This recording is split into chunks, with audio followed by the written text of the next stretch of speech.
Oi, nesse vídeo vamos tratar sobre mais uma questão agora da semana 7 de Algoritmos e Programação de Computadores 1.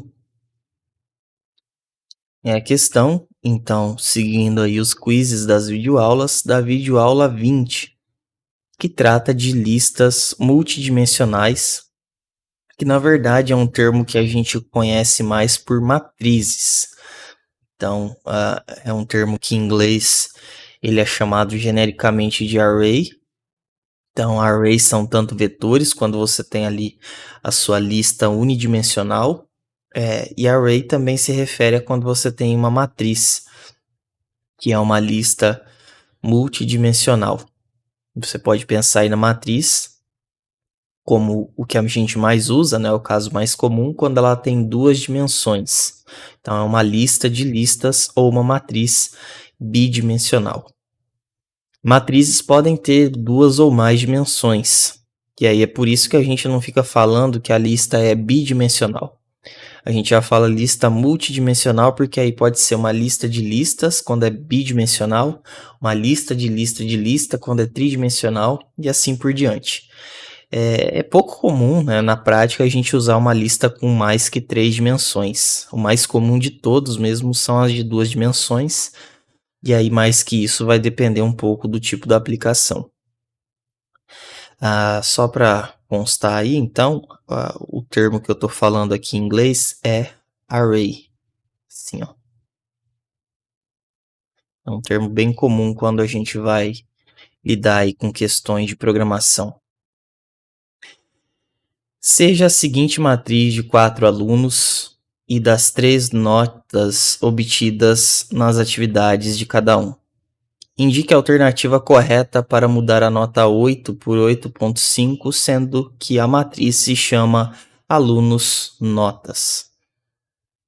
Bom, então como o enunciado está dizendo, a interpretação que a gente dá para essa matriz é uma matriz de 4 linhas por 3 colunas, em que as linhas representam os alunos e as colunas representam as 3 notas que cada um desses 4 alunos tirou. Então, se eu vou em uma linha qualquer da matriz, eu estou num aluno. Se eu vou numa célula, numa intersecção de nota e aluno, eu estou numa nota específica de um aluno específico. Então, o que ele está pedindo aqui é para a gente mudar a nota 8 do aluno por 8.5. E aí, a nota que ele quer que mude é essa nota aqui, nota 8. E aí a gente não pode esquecer daquela coisa que já era importante quando a gente viu listas unidimensionais, e aqui vai continuar tão importante quanto, que é a questão da numeração. A indexação, ela começa a contar aqui no Python a partir do 0. Então é importante a gente lembrar que eu tenho notas da coluna 0, coluna 1 e coluna 2. São 3 notas diferentes, só que começa a contar a partir da coluna 0.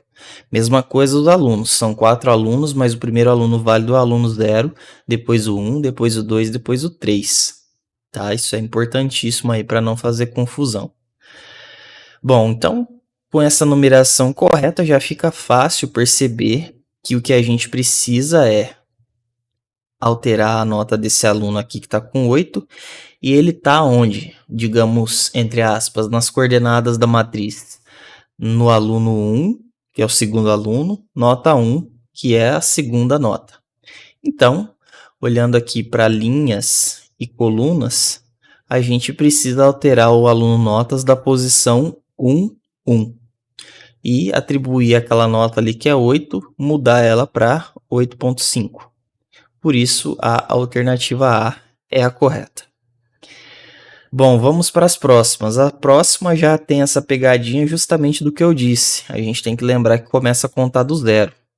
Se eu tivesse caído na besteira de contar a partir do 1, aqui seria o aluno 2 e as notas iam até 3, mas no Python não é assim que funciona.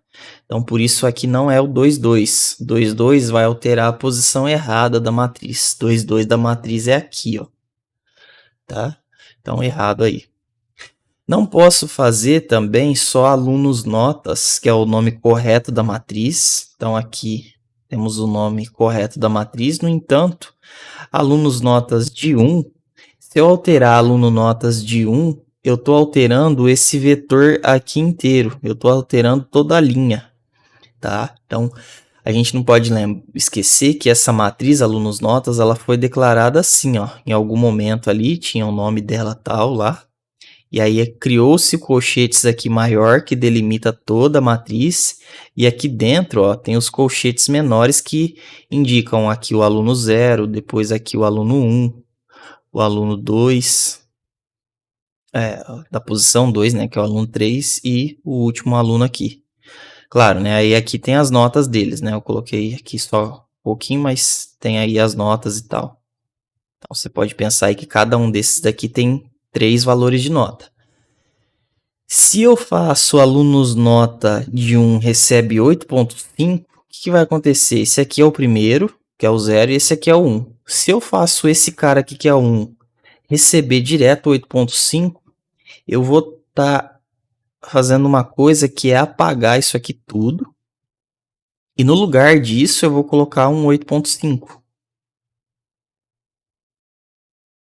Então, é isso que eu vou fazer se eu fizer isso aqui, ó. Não é o que a gente quer.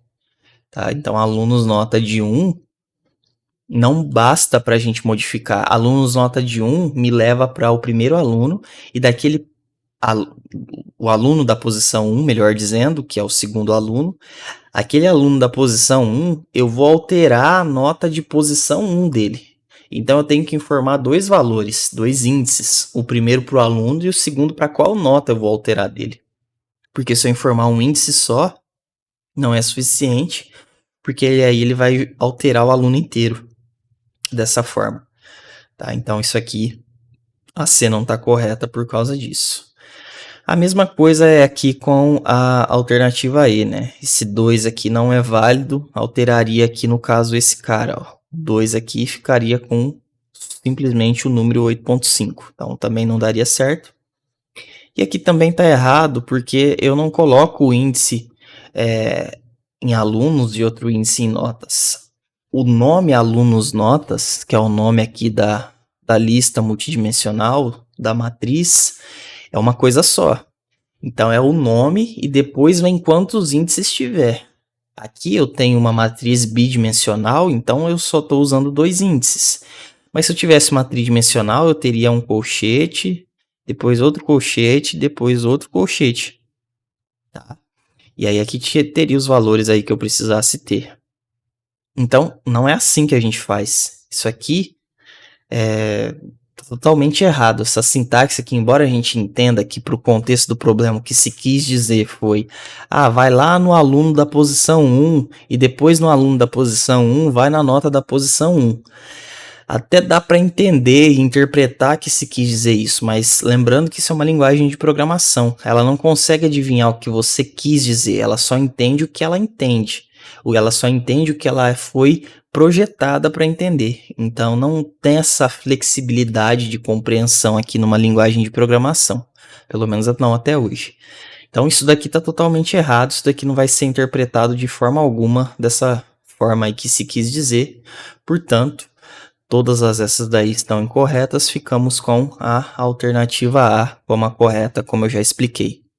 Então, a gente tem que ir para listas aí multidimensionais, lembrar de usar tantos índices quanto forem necessários. Lista multidimensional aí com 2 dimensões, então a gente vai precisar usar 2 índices para alterar cada elemento individual aí dessas listas, né? Então, a gente vai precisar indicar o índice da linha, que é o aluno, e depois logo em seguida o índice da coluna, que no nosso caso aí é a nota.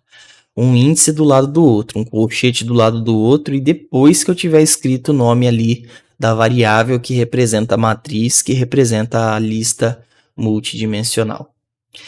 Então foi só uma videoaula aqui nessa semana 7.